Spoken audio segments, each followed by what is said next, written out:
Allora, in queste ultime settimane, sempre più spesso sui giornali, oltre diciamo alle notizie quelle purtroppo catastrofiche delle varie guerre che si stanno preoccupando sempre più, c'è quella della riforma che il governo Meloni vuole portare avanti, la riforma diciamo dell'architettura della Costituzione. In pratica, ma non voglio andare, non voglio dilungarmi perché tanto è un tema che deve essere ancora precisato diciamo, con esattezza, tanto è vero che autorevoli rappresentanti del governo hanno detto che non sarà un testo blindato ma sarà migliorabile poi in Parlamento, ma in buona sostanza questa riforma dovrebbe portare a un aumento dei poteri del Presidente del Consiglio e una diminuzione dei poteri del Presidente della Repubblica.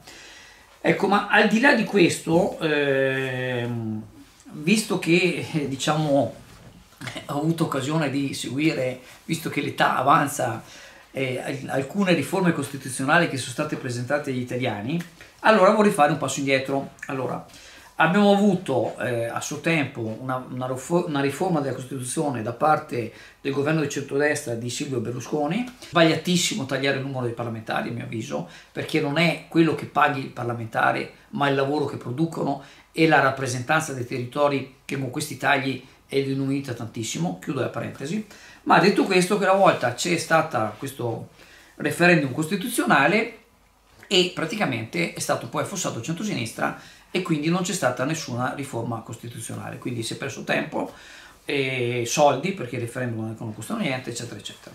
Poi come non ricordare quella dell'ex presidente del Consiglio Renzi, che lui ha fatto l'enorme sbaglio addirittura di intestarsi questa riforma costituzionale dicendo che la famosa frase se perdo il referendum mi dimetto. È stato un errore gravissimo, lui stesso lo ammette. Tanto è vero che la Meloni dice se il referendum dovesse andare a mare non c'entra niente col governo, quindi ha messo le mani avanti per dire, e anche allora quella modifica che doveva essere comunque diciamo una cosa importante, poi dal referendum è stata bocciata in pratica. Ce ne sono state altre ancora prima che hanno avuto diciamo poca fortuna o c'è stata qualche piccola modifica, ma queste due sostanzialmente sono queste due che ho citato prima, quelle più importanti. Adesso il governo si prepara e dice che se non avranno i numeri, perché per fare la riforma costituzionale ci devono essere il voto di 2/3 del Parlamento, e dice già andremo al referendum. Ecco, allora ripeto, non si tratta di temi che possono essere affidati diciamo, all'opinione pubblica, sono temi dove anche un professore universitario costituzionalista che sa di cosa si sta parlando e ha delle linee, ci sono certi che hanno delle linee e certi che hanno altre linee. Allora, io non dico che non bisogna modificare la Costituzione, perché è stata concepita più di 70 anni fa, qualche rodaggio sicuramente ha bisogno di farlo, però mi permetto di fare un esempio che abbiamo avuto qui nella nostra regione Veneto.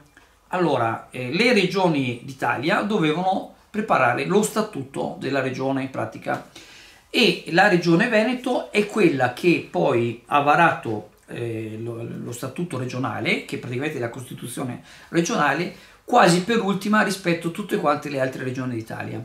E c'era come presidente della commissione statuto il nostro concittadino Carlo Alberto Tessalin. Perché hanno perso tanto tempo a fare questo, diciamo, statuto regionale?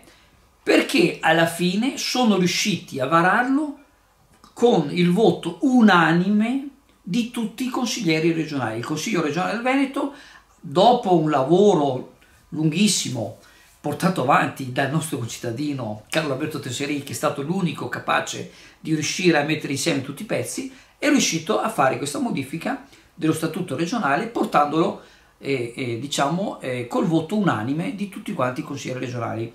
Quindi cosa significa questo? Che se tu vai a modificare diciamo, la carta delle regole, perché la Costituzione è la carta delle regole, tu queste regole lo devi cercare di fare con una maggioranza possibile. Sarebbe meglio l'unanimità. L'unanimità per forza di cose anche dal punto di vista della democrazia non si può sicuramente raggiungere, anche perché basta che uno non la voglia fare, non puoi dire no, uno non la vuole fare, non la facciamo. Però cercare di avere una maggioranza più ampia possibile, perché altrimenti il rischio è quello che anche questa volta questa riforma rimarrà sulla carta, arriverà al referendum e la gente non sa neanche, io onestamente che sono uno che legge giornali, che segue, che ha un'esperienza, un certo tipo di esperienza politica, che ha seguito, con questo non è che voglio dire di sapere chissà cosa, assolutamente, ma a fronte di un referendum, francamente, non saprei esattamente che pesci pigliare.